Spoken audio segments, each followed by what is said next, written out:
போதும் கர்த்தாவே, என் ஜீவனை எடுத்துக்கொண்டும் என்று எலியா ஜெபித்தது போல நாம் ஜெபிக்கிறோம்.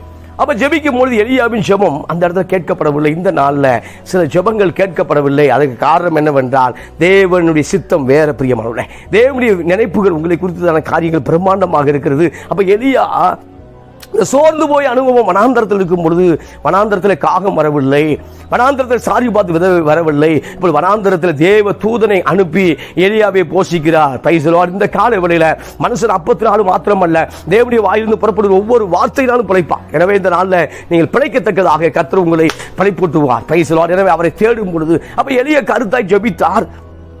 ராஜாவுக்கு முன்பாக, அது பொல்லாத ராஜா, எப்படி பார்வோன் ஒரு எகிப்துக்கு பொல்லாத ஒரு மனிதனாக இருந்தது போல இஸ்ரவேல் மக்கள் ஒரு பொல்லாத ராஜா. யாருன்னா ஆகாப்.